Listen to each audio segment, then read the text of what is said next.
Coming up next on The Jeff Crilly Show, we're all going to learn how to be unbreakable and unshakable from a woman whose life reads like a Hollywood movie. That's just ahead.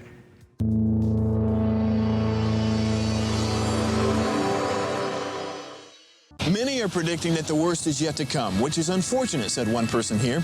Until now, they've enjoyed the reputation of being the nation's icebox. Watched a burglar in his home this morning by webcam. As a journalist of over 25 years, stories are what make my world turn. Reporting live from the Dallas newsroom tonight, Jeff Crilly, Fox 4 News. But in 2008, I took the jump from my familiar life and started a PR firm from my home. We're talking about anyone with a camcorder like the one I'm using becomes a television network. We started slowly growing the company, and we now have over 100 clients, and we've branched into the world of live digital broadcasting. I now own 8 different TV studios and have a huge team, and the stories that I now get to share are sometimes the most important of my life.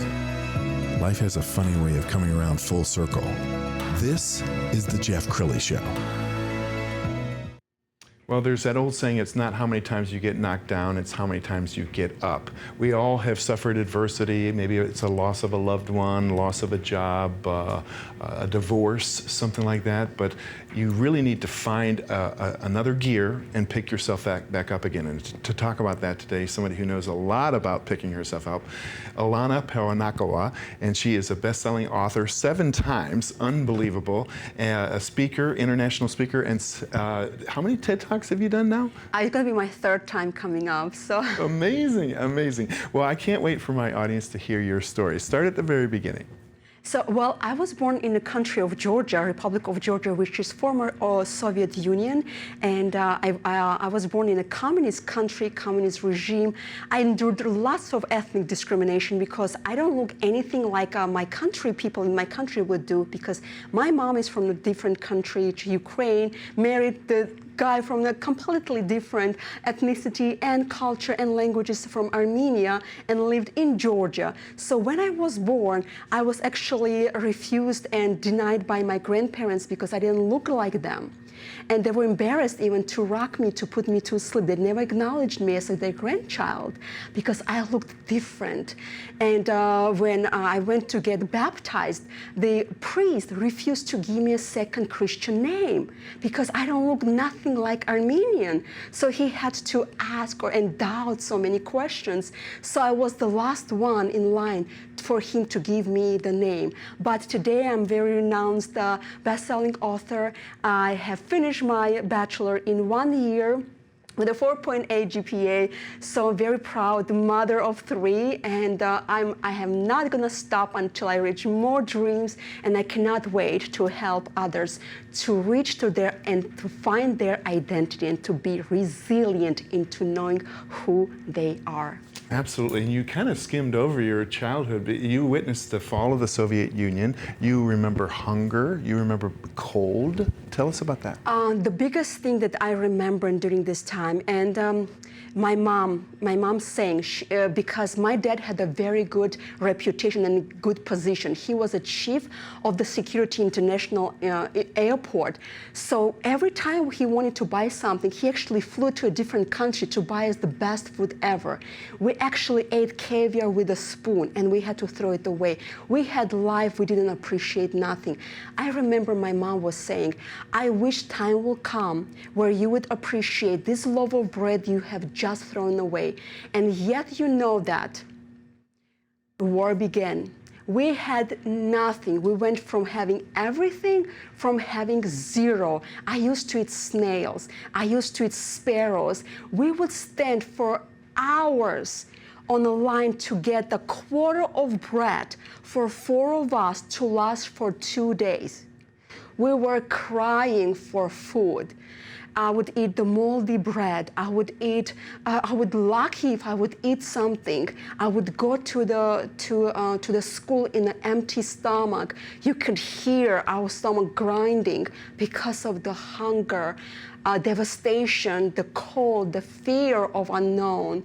So life had taught me a big lesson to appreciate what you have, ILONA, and to really give thanks and be grateful for everything that you owe.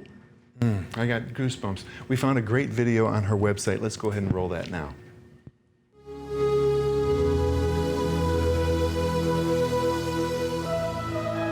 naturally ambitious.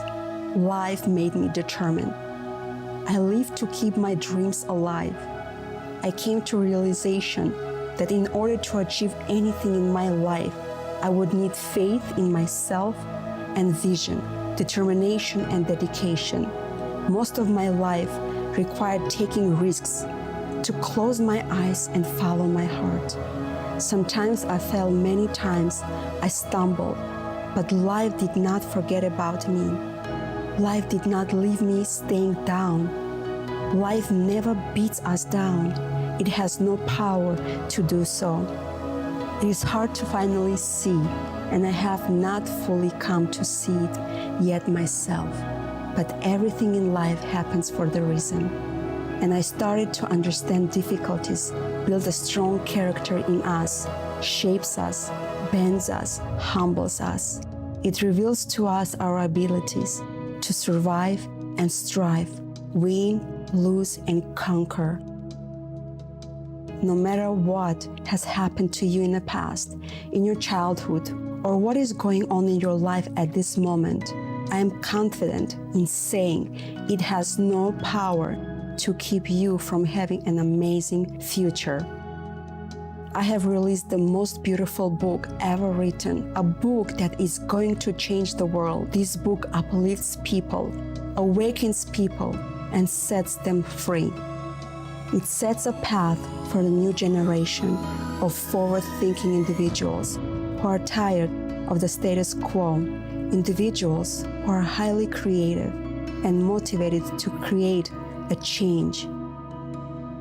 This is a book for individuals who push boundaries, who ask important questions, who find the way.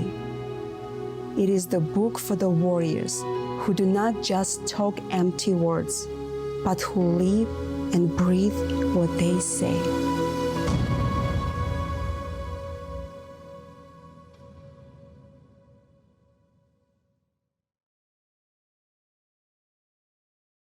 Now, everybody's watching this and they're saying, well, you were born beautiful, you had all this, you probably were winning beauty pageants as a child, but that's not true. You actually had a bunch of self-doubt, didn't you?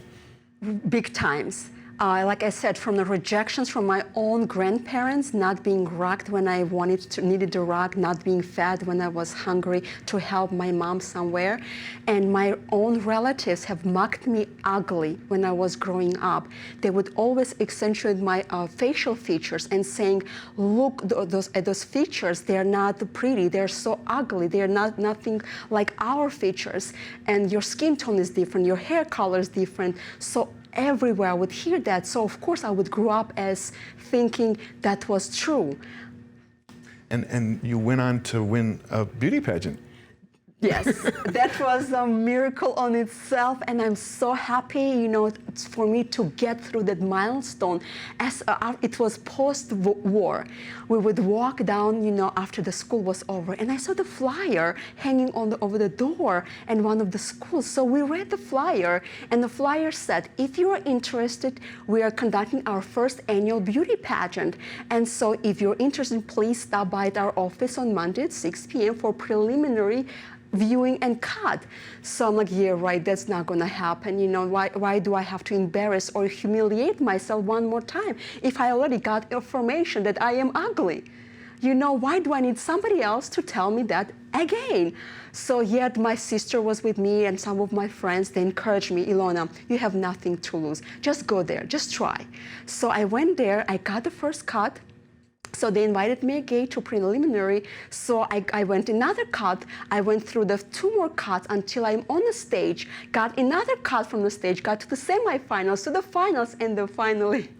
Well, I think, and there's a great story of resilience here, because you could have let others define you, but you were very resilient and very competitive and just a fire in your belly to succeed. I want to talk about your book. We're going to put it up on the screen so people can see this. Opium of the Almond Tree. It's a fascinating title. Tell us what it means. Well, that's exactly what it says. but opium is my place of happiness, opium of the almond tree. Opium should be, of course, the title, we wanted to put the title aroma. Aroma is so boring, it's not catchy, but opium is the place where people find maybe their aha moment. Almond tree was that aroma that I woke up every day. It was aroma of my future, of hope. I would go, I remember, would climb the trees to get those almonds we would eat before they were ripe. And I remember myself falling off from the trees so many times with the scratches, with the bruises. And this is my aroma every time I would close my eyes. And I would always ask God, please take me to that place where I feel the happiest. Wow. And one of the things that you're very passionate about is being unapologetic. Talk about that and why that's important to the viewer. Of course, growing up, my dream was, I wanted to fit in. I wanted to be just like everybody else. God, why I am not just like my, grandparents, just like my relatives, like my schoolmates, the people from my country think that I was outsider, that I was a foreigner, they treated me like a tourist. So I didn't belong there. And I always wanted to apologize. Oh, I'm so sorry I don't look like that. Oh, I'm so sorry, but I speak your language. I'm so sorry for my mistakes. I'm so sorry for maybe I did something wrong. I got tired because I realized that there's no way you can please people. And my wish that I wanted to become just like everybody else, today I thank God that my wish did not come through because I did not grow up to blend in. I was born to stand out. Wow. Okay, another point that you like to make is the power of no. What does that mean? Power of no, we all get no in our lives, whether with our phone calls or emails, verbal, nonverbal, and nobody likes to get the no, whether we realize it or not. Sometimes we say, oh, I'm okay, that's all right, but in reality, we are not. We fight our no, but what I found out, the good leader, the good mindset takes every no and turns it into next. Wow, this is so powerful. I could talk to you all day. One last point, reclaiming your identity. Well, every time we are born, we already have the God's thumbprint in our lives. Until we realize that we do not need approval from anybody else to know who we are, when we get to this point that we need to stop please people, to cater to their wants, to build who we are, that's when we are strong and we claim our identity that we were born with. And I realized that it's not a punishment for me to be different. It's the compliment. That's my uniqueness of who I am that makes me to stand out against the crowd. Okay, we only have a little time left. I want you to look at the viewer and tell them, the person who has self-doubt, the person who's feeling bad about their situation, what do you want to tell them? First of all, I absolutely love the quote of Coco Chanel, who says that there are some people who have money and there are some people who are rich. I want you to think back and list everything that you have that money cannot buy.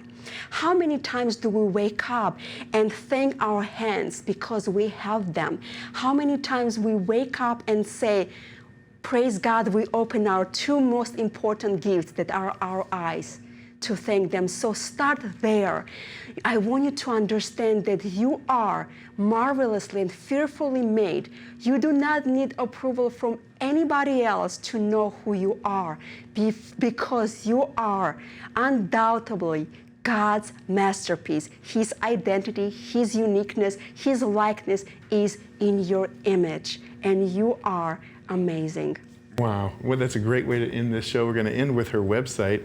ILONAParanakawa.com is the website. Thank you so much for coming on and giving us a dose of inspiration. It was such an honor and pleasure to be with you, Jeff. You bet. And that's it for now. We'll see you next time.